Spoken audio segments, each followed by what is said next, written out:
Alright everyone, welcome here for another rousing 800 to 1000 analysis. Now with music, now with a changed background, with new streaming software, all of that exciting stuff. Actually, if you'll excuse me for a second, I'm going to turn down some of this music because it gets a little wackadoo here. Okay, so 800 to 1000, we're going to have another fun analysis game. Let's see what people think here. Okay, so first moves we have. Ooh, it looks like we're gonna have another E4 game. I know I was looking at this last time, just to pick random sides for me to look at. I don't know why. E4, E5. Okay, this is so far, I think 100% of the games we've had openings for. No, I think there was one E4, D5. That was interesting. So again, this always, as I say every time, this looks, whoops, like it is the Italian game. Yep. Oh, that's spicy. So what's this is, I believe this is called the Petrov defense. So black actually doesn't even bother protecting this pawn, and just makes it look like it's free, but sometimes can get a little bit of an advantage out of it. So if white takes this, black might be considering, oh, I could take it back. It's usually a bad idea. There's some tactics that can just result in a dead knight. So don't kill your knight. But if white takes, then oftentimes you see that come out, you go into a Stafford, trade, and this can be really tricky. There's some really wild checkmates here that people never see coming. Popularized largely by Eric Rosen. I'm sure you all follow more than me, but yeah. Okay, so oh boy. Okay, yep, so dangerous. I'm trying to remember my theory here. I want to say, yeah, so the theory is, in this position, you want to go, you want to basically do a pin through two knights. I know it doesn't look like much of a pin. The idea being that, so say you move here, and knight's like, haha, I will move my knight to some glorious defended location, right? Like, I don't know, say you're just, like, I want to put it there, right? And then what white does is white moves over to knight c6, check. Also hitting the queen, so then the pawns cannot recapture the knight. And if the queen moves to the middle, it also defends that square. So it becomes a queen trade. Well, not even a trade, it's just you win a queen. Queen for a knight. So that's a winning. This is just winning for white, if they know what they're doing.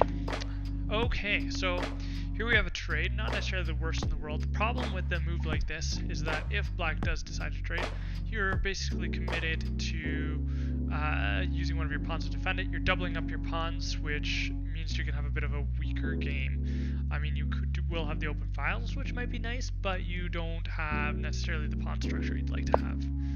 Okay, so black is going to go for... So if black, oh boy, so if white moves, then black has that move now, because we just transposed opposite of each other, because white was too slow with this first move. Now black has the opportunity to play it on white.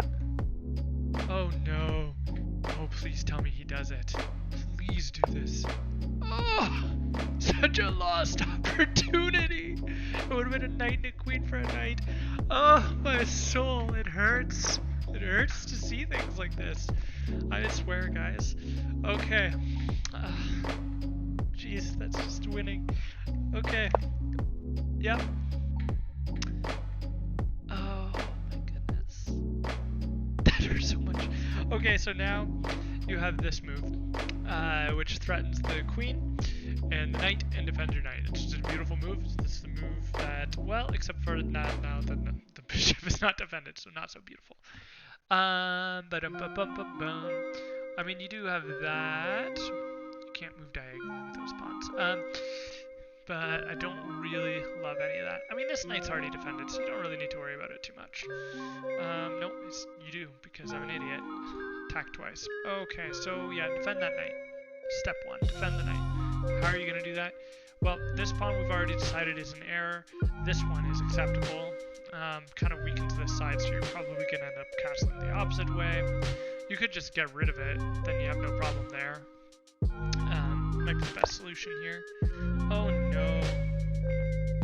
Well, not the worst. I mean, okay. So if the queen moves here? Because you can't capture. Well, okay. So you can capture, capture, capture. I mean, white will be up a knight. So, yeah. Okay. Yeah, I didn't even calculate that. So that's something that I need to watch myself for too as well, is after you calculate a number of moves ahead, what is the following position and what kind of moves can be played? And forks like this can be played. Fortunately for white, there's a way out with a check. That might not get you very far though, but at least you can kind of slow. Well, no, you come back there with a check. Yeah, okay, you're good. So that's your best move. No, not that one. Use the other one, buddy. You have two knights, both of them can check. This one can do it safely. This one can do it attacked by everything under the sun and its best friend. So, yeah. Okay. Yeah. A lot of trading that's happening. Well, that was unnecessary. So, okay. So white, yes, definitely move here for the check. When he moves up to threaten your knight, come back, take the pawn, check him again, and you're defending both knights. You're good to go. But since you chose to do this, okay. So black, I mean, correctly? Yeah, probably correctly chose to take the bishop to retain the pawn structure. White recaptures. This is when you want to take back with the pawn. Just because you're in check does not mean you have to move. You already showed that once. You can take back again. You can do it, buddies. You got this. I believe in you. Yes, then there was that. So you could have just retained that bishop. You just gave that one away. It happens. So remember, you're in check. There are a couple of things you can do. You can step out of the check. That's the first thing you ever learn. You can take the piece that is checking you, and you can put a piece in the middle. Those are the three ways that you can do it. With knights, you can't put a piece in the middle, obviously. So take or move. Always take some time to think about it. Now, this was a 10-minute game for both sides, or more. I think it might have been, yeah, it was a rapid. It was a 15 plus 10, everyone, so it's all good. We're all learning. Learning. Okay, so where are we at here? Actually, I might be able to crop in the time bar here. Give me a second here. We'll do a little bit of live movement here. We're just gonna shrink that up a little bit and give y'all a little bit more so that we can see how much time is left on the clocks here. There. Okay. I like that better. Okay, so now we have the d5 and d4 push. Okay, threatening that pawn. Not the worst. You're getting a piece out, getting developed, just doing it with a threat. Okay, so we got this bishop coming out defending it, preparing to castle long, which is probably a beneficial idea, just because you're ahead in material. Usually you want to castle short unless you have a winning attack. And right now, I mean, you're pretty winning. You are 2 bishops, 2 rooks for 1 knight, 2 rooks. What in the world? Why did I think you were much further ahead than that? Oh, because you had the reverse trade. Right. With the 2 knights before. You wanted to give up a knight, but then you took 2. Yeah, it was confusing. That was just very confusing for all of us. Please don't do that again. I can hardly count to 4. Okay, so probably the idea here is to put a rook in the middle. Actually, you want to move this one out, obviously, so that you can get your kings to safety. I mean, what I would have thought was maybe happening here is that you're trying to be sneaky, you're trying to pin that bishop to the king so that this knight can take that pawn. However, if he castles, you will not have that pin, so you gotta watch that. In fact, he has a pin on you. Sorry. Yeah. So, saw that coming. He's just looking to trade down pieces. So when you're ahead of material like this, every trade is going to basically benefit the side with more pieces. I said it before, it's like a ratio. Like, you know, if you're in a fist fight and it's a 10 versus 9, who knows who's going to win? If it's an 8 versus 7, who knows? 5 versus 4, well, maybe the 5. If it's 3 versus 2, it's probably going to be the 3. If it's a 2 versus 1, well, I mean, that's just a man getting beaten up. So you just want to trade down 1 for 1, 1 for 1, 1 for 1 until your advantage grows comparatively. So, yep, here you're probably hoping to do this or get this out of here. The problem is that now if you move your king, the bishop is now pinning your knight to your rook. So You got to deal with that issue soon, possibly by doing this, and then expect that the bishop's going to come in and then take. So if you move that rook, and then you're going to move the king, and then you do this, and then he's going to take, and you're going to lose some pawn structure. So, okay. So now this pawn is just free. You just have that. Just take that for keeps. Or you can protect your king. State principles. Okay. Why? White, what are you doing? Why are you...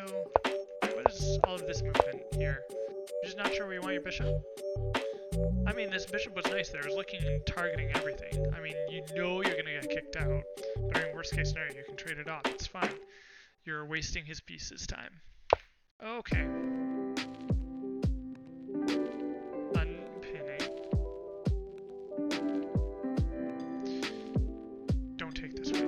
I'm going to, like, just reach through my monitor and just give you a good old slapping. If you take that way, you can take this way. Right now.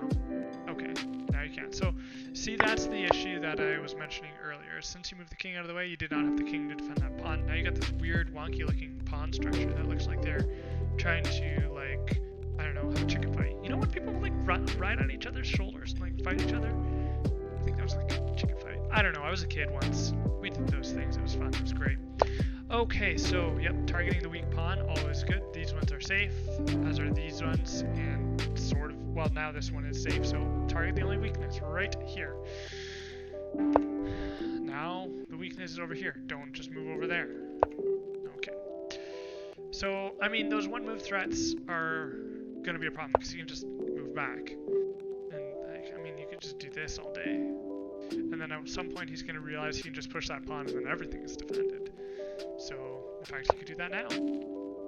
Okay, bring the king. You want another attacker in there? That's fair. Okay, now this is a good move because you're hitting two things. You want to always try to make sure you have double threat. If you can hit two things at once, that it would be great. So, yeah. Good, good, good. Okay, this one's hanging now. Good. Okay. Now you got a problem. Do you want a rook trade? Probably not. I mean, okay. So here's what you gotta think. You are, as black, you're 1 point back on material. So that's really not that bad. That's just one pawn down now because you managed to get those two back. So if you were to eliminate this, this, this, and this off the board, just doing even trades, right? I mean, you could walk your king up, and then you could just push this pawn. And the bishop will have to move, and then you can walk the king up. Say moves back to here. You could push this pawn again.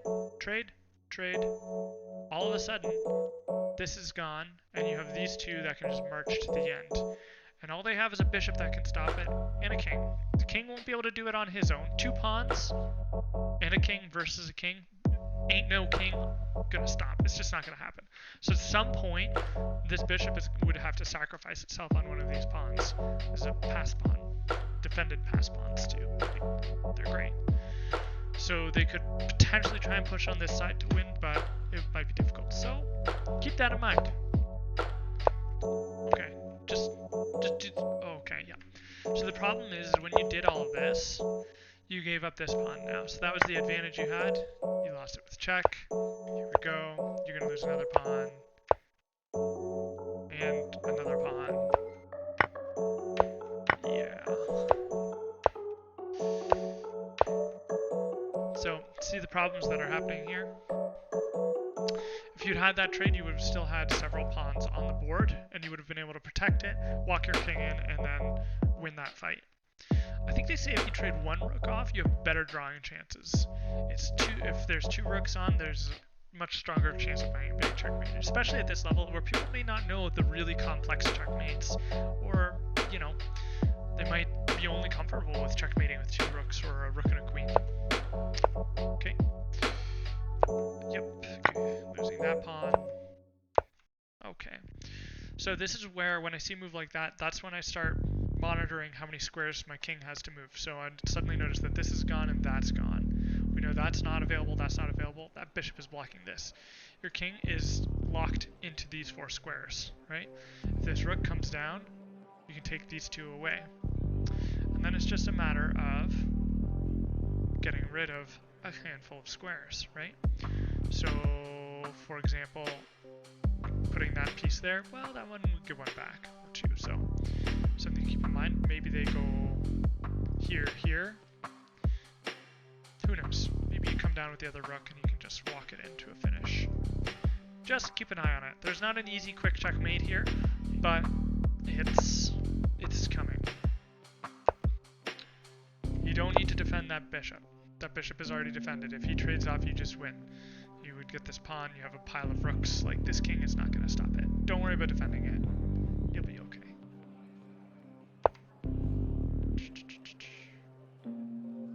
It's not going to benefit you because if you take this, it's a good concept, a very good concept. So you could say, okay, this is an overburdened pawn, so if I can force it to take me, right, then there's one less defender on the bishop. However, if you take it, he takes you, you take him, he takes you, there's one rook on the board, and it is white. So white correctly understands this and sees the check as well. Okay. Do they move their bishop, or are they fine with where it is? I'd almost be tempted, seeing a move like that, to just push something a little bit more random just to see, like, just move that, just to see if they can, if they're actually going to go for it, because that would massively benefit me.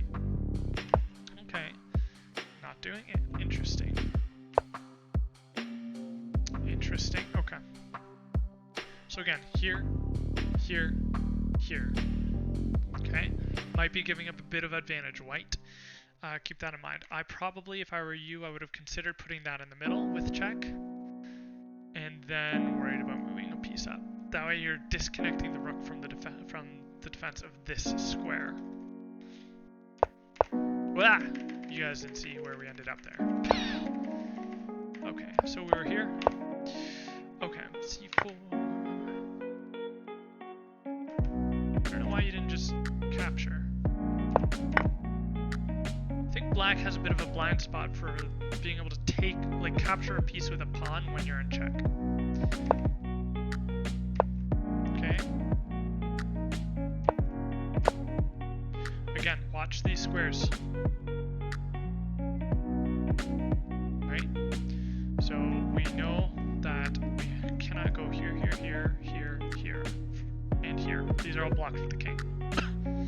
It's not very much. If that king moves over and we got a rook over to here, that would be checkmate. Okay, there's that square now. Watching closely. The only square we have is here. Okay, now it's gone. I feel like white is quite clever, seeing all of this. This is a good play by white. Good job catching this kind of tricky concept here. Okay, that reopens this square. That closes that square. So if here, then it should be a checkmate. No longer, these squares are open again. Check. Forcing them out to one side or the other. That one feels safer. Okay, so we gotta track down what is all blocked here.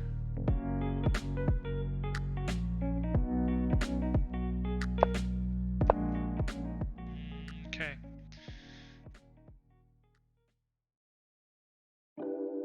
Dangerous. Yeah, there it is.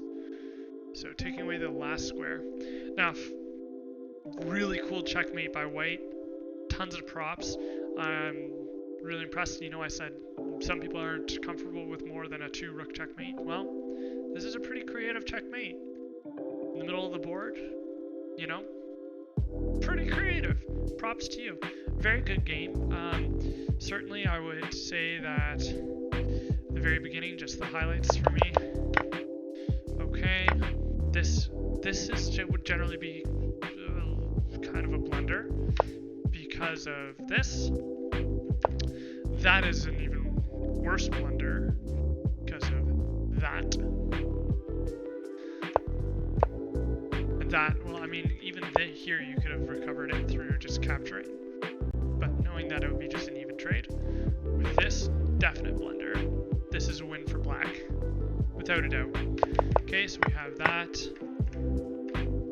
This pawn maybe would have been better, or just going through the trade. Good move. White, rather than moving here, should have moved here. Should have moved here, and then here. And put your eye on that piece. Okay. Rather than move here, should have taken.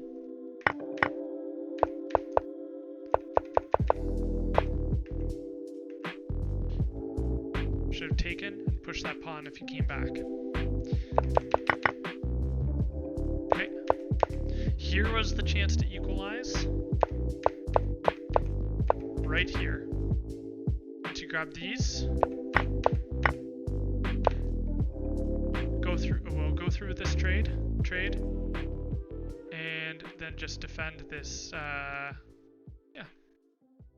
defend that pawn, bring in your last rook, whichever way you can figure out how to get it in there, maybe to here, I'm not too sure, maybe that way, I don't know, just get it in there, and if you can trade it off, and then just win with these pawns. That was, I think, the major defining points. Not even that many. There's 4 major points that you could have flipped this around. So, great game. Really, really fun to watch. Again, please subscribe to my YouTube channel. Please follow me on Twitch. It's Nursing9 Lives on Twitch. And I think it's the same. Yes, the same thing for my YouTube. So, subscribe. I'll do more games. I also want to put it out there. If you guys are interested, send me a game, and I will happily review it for you. So as always, I'm going to send this recording to the 2 players so that they might have a chance to learn from some possible cool tactics. Anyways, have a great night, guys.